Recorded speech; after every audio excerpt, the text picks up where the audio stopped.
नमस्कार मित्रों, आज हम फिर एक बार पुनः आपको करंट अफेयर लेके आए हैं 8 जुलाई, जो कि मोस्ट इम्पॉर्टेंट करंट अफेयर है। चलिए आज से स्टार्ट करते हैं। हाल ही में विश्व जूनोसिस दिवस कब मनाया गया है? तो ये मनाया गया है 6 जुलाई को विश्व जूनोसिस दिवस। अभी हम आपको बताएंगे कि 1 जुलाई, 2, 3, 4, 5 जुलाई को क्या क्या मनाया जाता है या कौन कौन से दिवस मनाए जाते हैं। चलिए बढ़ते हैं। उल्लेखनीय 6 जुलाई 1885 को लुई पाश्चर ने एक घातक ज़ूनोटिक बीमारी रेबीज के खिलाफ सफलतापूर्वक पहला टीका लगाया गया था।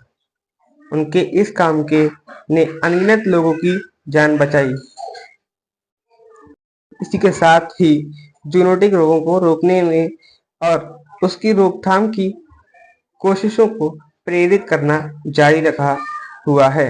ठीक, तो कब मनाया गया था? 6 जुलाई 1885 से इसकी स्टार्टिंग हुई थी। ठीक, चलिए बढ़ते हैं नेक्स्ट क्वेश्चन के साथ। 1 जुलाई को बोलिए साथ साथ। जीएसटी दिवस, सीए दिवस, राष्ट्रीय चिकित्सा दिवस। 2 जुलाई को विश्व खेल पत्रकार दिवस। 3 जुलाई को अंतर्राष्ट्रीय प्लास्टिक बैग मुक्ति दिवस। 4 जुलाई को अमेरिका की स्वतंत्रता दिवस। किसने नैनो उर्वरक सब्सिडी योजना की शुरुआत की है? तो अमित शाह। अमित शाह कौन है? अमित शाह गृह मंत्री, होम मिनिस्टर के रूप में बीजेपी की तरफ से कार्य करता है। कौन सी पार्टी से? बीजेपी से। बीजेपी से होम मिनिस्टर, गृह मंत्री। ठीक, तो इसका राइट आंसर हो जाएगा ऑप्शन नंबर 2, अमित शाह।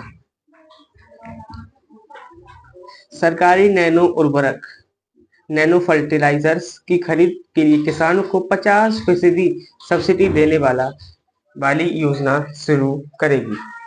केंद्रीय सहकारिता मंत्री अमित शाह चालू वित्त मंत्री में नैनो उर्वरक की खरीद के लिए किसानों को 50% वाली योजना GAGR2 स्कीम को गुजरात में गांधीनगर में पेश करेंगे। चलिए, चैनल पर नए हैं तो चैनल को सब्सक्राइब करें और लाइक करें। हाल ही में इस्माइल कादरी का निधन हुआ। वे कौन थे? तो इस्माइल कादरी एक उपन्यासकार थे, एक उपन्यासकार। चलिए, इनके बारे में कुछ और है नहीं, आगे बढ़ते हैं। हाल ही में LIC ने किसे फिर से CEO के रूप में नामित किया है? तो सिद्धार्थ मोहंती।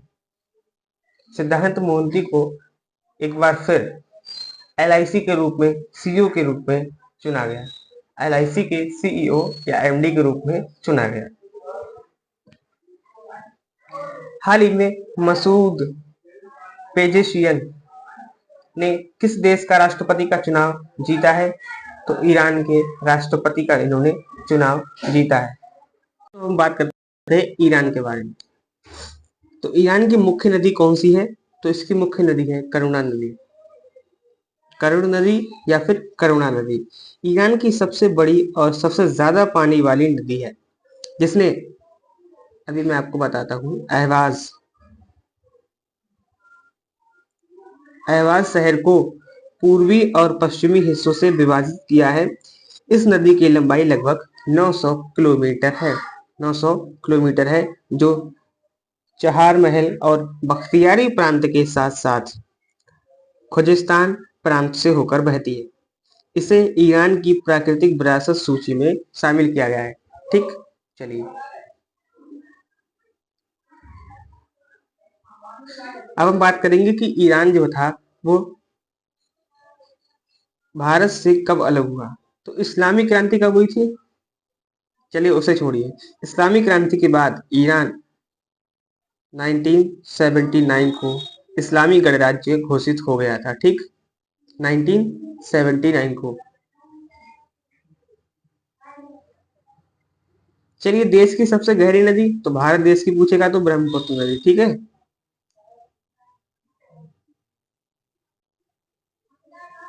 चलिए बढ़ते हैं नेक्स्ट क्वेश्चन के साथ। हाल ही में दिव्य मेरा, यहाँ पे मेला होना चाहिए था, दिव्य मेला और दिव्य कला शक्ति का आयोजन कहाँ किया जाएगा? तो ये भुवनेश्वर में किया जाएगा। तो भुवनेश्वर भारत की ओडिशा राज्य की राजधानी है और सबसे बड़ा नगर है। प्रशासनिक रूप से यह खोदार्थ जिले के कौन से खोदार्थ खोदार्थ जिले के में स्थित है।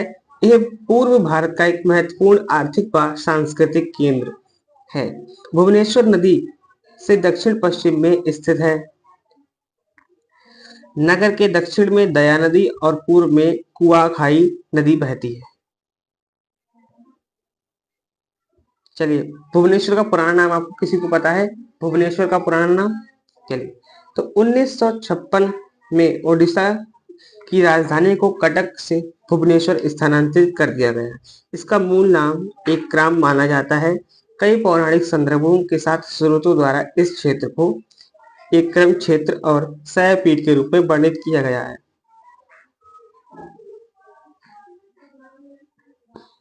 चलिए बढ़ते हैं नेक्स्ट। हाल ही में भारतीय मूल की सांसद को ब्रिटेन में प्रधानमंत्री बनाया गया। उनका नाम ईशा नंदी। ईशा नंदी को ब्रिटेन में प्रधानमंत्री बनाया गया। जुलाई को ब्रिटेन के नए प्रधानमंत्री कर स्टारमर ने अपनी कैबिनेट का ऐलान कर दिया। पीएम स्टारमर ने भारतीय मूल की सांसद ईशा को सांस्कृतिक, मीडिया और खेलकूद मंत्री नियुक्त किया है। इसे काफी मोस्ट इंपॉर्टेंट पॉइंट है। अब ब्रिटेन तो समझो अपना ही हो गया, प्रधानमंत्री भी और कैबिनेट मंत्री भी। चलिए बढ़ते हैं।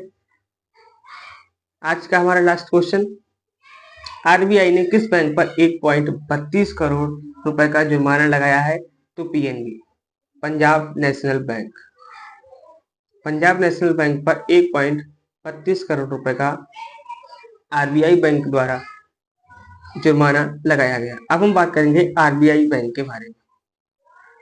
चलिए अब हम बात करते हैं कि आरबीआई का मुख्यालय कहाँ है। तो भारतीय रिजर्व बैंक की स्थापना भारतीय रिजर्व बैंक अधिनियम 1934 के प्रावधानों के अनुसार 1 अप्रैल 1935 में हुई थी। 1935 में हुई थी। रिजर्व बैंक का केंद्रीय कार्यालय प्रारंभ में कोलकाता में स्थापित किया गया था, जिसे 1937 में मुंबई में स्थानांतरित कर दिया गया।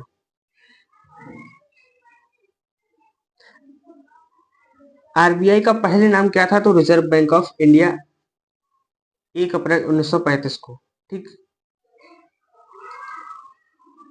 तो भारत में कुल कितने रिजर्व बैंक हैं? तो भारत में 26 राज्यों केंद्र शासित प्रदेशों में आरबीआई की 65 शाखाएं हैं।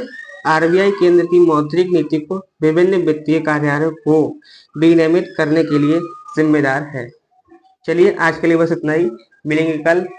तब तक के लिए टाटा बाय बाय, धन्यवाद।